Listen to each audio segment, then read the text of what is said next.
деструктивті деген сөздің негізгі бір қазақи мағынасы қалыптасқан жүйені құлату, бұзу деген мағынаны білдіреді. Ол қалыптасқан жүйеміз не? Бұрыннан біздің ата-бабамызбен, дәстүрімізбен сіңісі біте қайнасқан шариғатымызды айтқанда құлату, жою, бұзу. Тарихқа үңілетін болсақ, ол 1000 жылда немесе 500 жылда немесе минимальный 300 жылда ол жойылып отырады екен. Ол неше түрлі себептері бар да. Мына біздің қазіргі таңдағы қауіп төніп тұрған осы деструктивті діни ағымдар.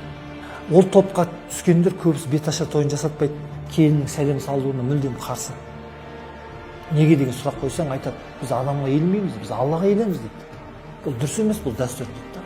Қазақтың негізі басқа рудың қызын алуының бір себебі Пайғамбар саллаллаху хадисі бар екен. Келер ұрпағың дені сау болған қаласаңдар, өзге рудың қыздарын алыңдар деген. Міне осыны біздің қазақ ұлты жақсы ұстанған. Өзге рудың қызын алғаннан кейін ол сол әулетке таныстыру үшін келін деген статусты білдіреді екен, сәлем болды. Қызы келіні баяғыда бәрі бірдей киінетін болған, барлығы жәндегідей ұзын етекті деген сияқты, басында орамалы бар деген секілді. Сонда туысқаны барады да, қайсы қызы қайсы келін екенін білмейді ғой. Анау сәлем салса, айналайын көп жаса бақытты болды, батасын береді да, амандаспаған кеп қол амандасқан, ол шариғатта айтады, неке жүрмейтіндер яғни амандасуға рұқсат дейді. Ол неке жүрмейтін кім? Біз рулас болса қарындасын деп көреміз да, біз басқа көзқараспен қарамаймыз. Келін деген статус білдіреді, болды.